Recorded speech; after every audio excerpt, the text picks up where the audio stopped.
اعوذ باللہ من الشیطان الرجیم بسم اللہ الرحمن الرحیم۔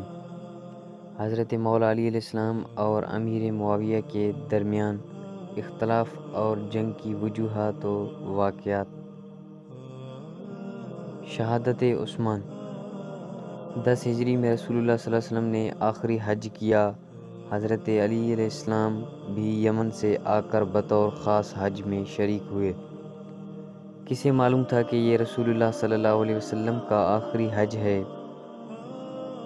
حج سے واپس آنے کے بعد ربیع الاول 11 ہجری میں رسول اللہ صلی اللہ علیہ وسلم بیمار ہوئے۔ اثناء علالت میں حضرت علی نہایت تندہی اور جان فشانی کے ساتھ تیمارداری اور خدمت گزاری کا فرض انجام دیتے رہے۔ ایک روز باہر آئے تو لوگوں نے پوچھا، حضور صلی اللہ علیہ وسلم کی طبیعت کیسی ہے؟ حضرت امام علی علیہ السلام نے اطمینان ظاہر کیا۔ حضرت عباس نے ان کا ہاتھ پکڑ کر کہا، خدا کی قسم میں موت کے وقت خاندان عبد المطلب کے چہرے پہچانتا ہوں۔ آؤ چلو رسول اللہ صلی اللہ علیہ وسلم سے عرض کریں کہ ہمارے لیے خلافت کی وصیت کر جائیں۔ حضرت علی علیہ السلام نے کہا، میں نہیں عرض کروں گا۔ اگر خدا کی قسم رسول اللہ صلی اللہ علیہ وسلم نے انکار کر دیا تو پھر آئندہ کوئی امید باقی نہیں رہے گی۔ 10 روز تک مختصر علالت کے بعد 12 ربیع الاول کو حضور صلی اللہ علیہ وسلم اس دنیا سے پردہ فرما گئے۔ حضرت امام علی علیہ السلام پر اس حادثہ جانکاہ کا جو اثر ہوا، اس کا اندازہ اس سے ہو سکتا ہے کہ جس وقت ثقیفہ بنو سعدہ کی مجلس حل و عقد خلافت و حکومت کا فیصلہ کر رہی تھی، اس وقت حضرت مولا مشکل کشا اپنے محبوب آقا صلی اللہ علیہ وسلم کی عزاداری میں مصروف تھے۔ آپ علیہ السلام چونکہ رسالت مآب صلی اللہ علیہ وسلم کے قریب ترین اور عزیز خاندان کے رکن تھے، اس لیے غسل اور تجہیز و تکفین کے تمام مراسم آپ ہی کے ہاتھوں انجام پائے۔ انصار اور مہاجرین دروازے کے باہر کھڑے تھے۔ ایک روایت یہ ہے کہ ایک انصاری کو بھی اس میں شرکت کا شرف حاصل ہوا۔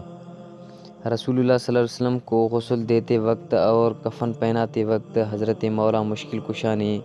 رقت آمیز لہجے میں فرمایا، میرے ماں باپ آپ صلی اللہ علیہ وسلم پر قربان۔ اے رسول اللہ صلی اللہ علیہ وسلم، آپ صلی اللہ علیہ وسلم کی وفات سے نبوت، احکام الہی اور اخبار آسمانی کا سلسلہ منقطع ہو گیا، دوسرے پیغمبروں کی وفات پر کبھی نہیں ہوا تھا۔ آپ صلی اللہ علیہ وسلم کی خصوصیت اور یگانگی بھی تھی کہ دوسری مصیبتوں سے آپ صلی اللہ علیہ وسلم نے تسلی دے دی، کیونکہ آپ صلی اللہ علیہ وسلم کی مصیبت ہر مصیبت سے بزرگ تر ہے، اور دنیا سے رحلت فرمانے پر کی بنا پر آپ صلی اللہ علیہ وسلم کو یہ عمومیت حاصل ہے کہ آپ صلی اللہ علیہ وسلم کے ماتم میں تمام لوگ یکساں درد مند اور سینہ فگار ہیں، اور اگر آپ صلی اللہ علیہ وسلم نے شکیبائی کا حکم نہ دیا ہوتا اور نالہ فریاد و فغاں سے منع نہ فرمایا ہوتا تو ہر آئینہ آپ صلی اللہ علیہ وسلم کی فراق آنکھوں کا سرچشمہ اشک ہم خشک کر دیتے، ہمارا درد و غم پیوستہ رہتا اور حزن و اندوہ ہمیشہ باقی رہتا، اور اشک و چشم خشک ہو جاتا اور حزن و اندوہ کا دائمی ہوتا۔ آپ صلی اللہ علیہ وسلم کی جدائی کی مصیبت میں بہت کم ہے، لیکن موت وہ چیز ہے کہ جس کا برطرف کرنا ممکن نہیں اور جس کا دفاع کرنا غیر معذور ہے۔ میرے ماں باپ آپ صلی اللہ علیہ وسلم پر قربان، اپنے پروردگار کے ہاں ہمیں یاد رکھنا اور ہمیں اپنے دل میں رکھنا۔ حضرت مولا علی علیہ السلام کو رسالت مآب صلی اللہ علیہ وسلم سے والہانہ محبت اور عقیدت تھی،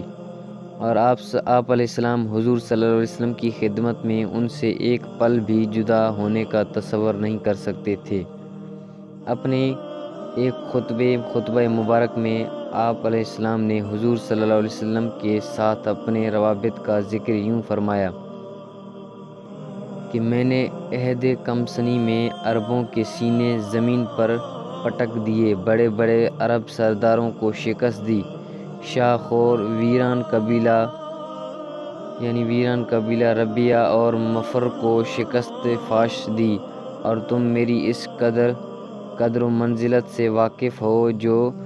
مجھے آپ صلی اللہ علیہ وسلم کی نزدیکی، خویشی اور برادری کے سبب حاصل تھی۔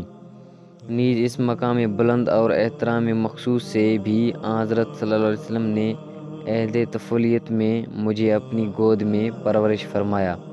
اپنے سینہ مبارک سے لپٹایا، اپنے بستر مبارک پر اپنے پہلو میں لٹایا،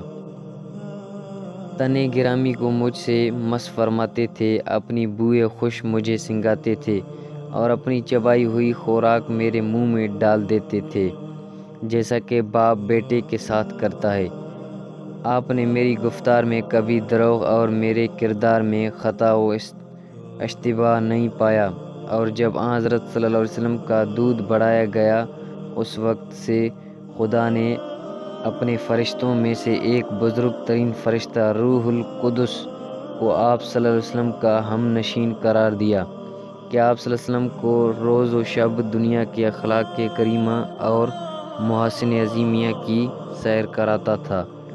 اور میں اس کے پیچھے پیچھے یوں چلتا تھا جیسے بچہ شتر اپنی ماں کے پیچھے پیچھے چلتا ہے،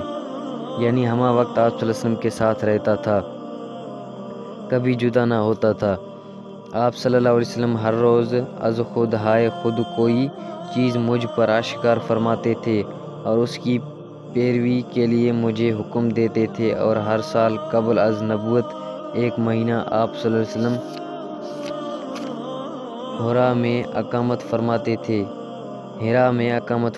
تھے۔ میں آپ صلی اللہ علیہ وسلم کو دیکھتا تھا، مگر بخدا رسول خدا صلی اللہ علیہ وسلم،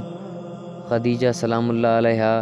یعنی کہ زوجہ حضور صلی اللہ علیہ وسلم، اور میں ان میں تیسرا تھا۔ میں وحی و رسالت کا نور دیکھتا تھا اور نبوت و پیغمبری کی خوشبو سونگھتا تھا،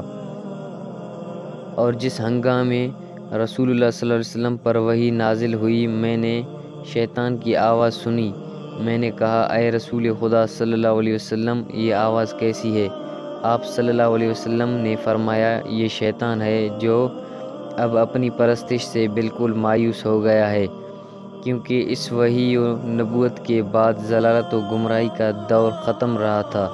اور ایمان و فضیلت کے عہد گرامی کا آغاز ہو رہا تھا۔ اے علی، تو بھی سنتا ہے جو میں سنتا ہوں، تو بھی دیکھتا ہے جو میں دیکھتا ہوں، وہ ہر چیز باامن یکسانی، مگر تو پیغمبر نہیں ہے، ہاں میرا وزیر ہے، اور تو خیر و نیکی کے راستے پر گامزن ہے۔